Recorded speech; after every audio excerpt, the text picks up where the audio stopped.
Colonoscopy करायचं म्हणून ठरवलं एखाद्याने आणि आता करायचं म्हणून ज्या वेळेला तुम्ही त्यांना सांगितलेलं आहे, तर प्रिपरेशन कोलोनोस्कोपीची नेमकी कशी असतो? कोलोनोस्कोपीचं प्रिपरेशन एंडोस्कोपीच्या पेक्षा डेफिनेटली वेगळी आहे. तर नेमकं काय असतं त्याची प्रिपरेशन? सो कोलोनोस्कोपी, आता एंडोस्कोपीसाठी आपल्याला फक्त उपाशीपोटी येणं गरजेचं आहे. उपाशीपोटी म्हणजे वरचं जठर एम्प्टी असेल, एंडोस्कोपीला आपल्याला इनफ आहे. पण कोलोनोस्कोपीमध्ये मोठं आतडं तपासायचं आहे, तर ते क्लीन करणं गरजेचं आहे. तर कोलोनोस्कोपीच्या एक दिवस आधी किंवा जर कोलोनोस्कोपी लेट करणार असेल तर कधी अर्ली मॉर्निंग आपण कोलॉनिक लवाज म्हणजे एक स्ट्रॉंग लॅक्सेटिव्ह असतं की जे दिलं जातं ज्याने पोट साफ होतं. सो जुलाबच लागतात.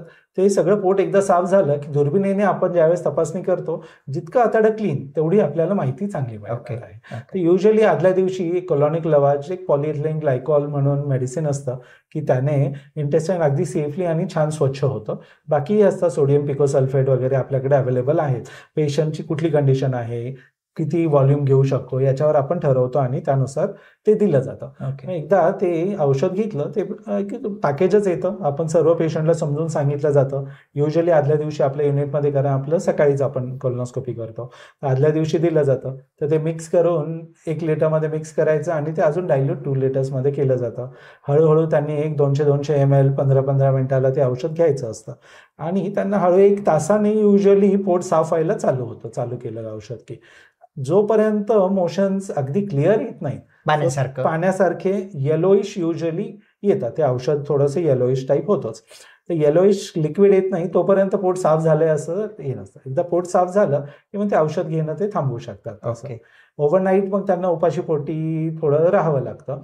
तर सॉलिड फूड घ्यायचं नाही ओव्हरनाईट. एकदा कोलोनिक जे काही लवाज आहे ते घेतल्यानंतर साधं वरण भात किंवा दही भात असं एक दही नाही युजली, पण वरण भात आणि साधं खिचडी वगैरे आपण सांगतो त्यांना. ओव्हरनाईट ORS किंवा पाणी, डिहायड्रेशन होऊ नये म्हणून सांगतो. एक कोलोनोस्कोपीच्या 2 तास आधीपर्यंत पाणी पिऊ शकतात ते. त्याच्यानंतर 2 तास थोडंसं उपाशीपोटी पाणी न पिता आलं की प्रोसिजरला आपल्याकडे पेशंट्स येतात. अराउंड 15-20 मिनिटं लागतात प्रोसिजरला. त्याच्यानंतर पेशंट इमिडिएटली खाऊ पिऊ शकतात, कारण आपण लोकल ॲनेस्थेशियामध्ये इथे करतो.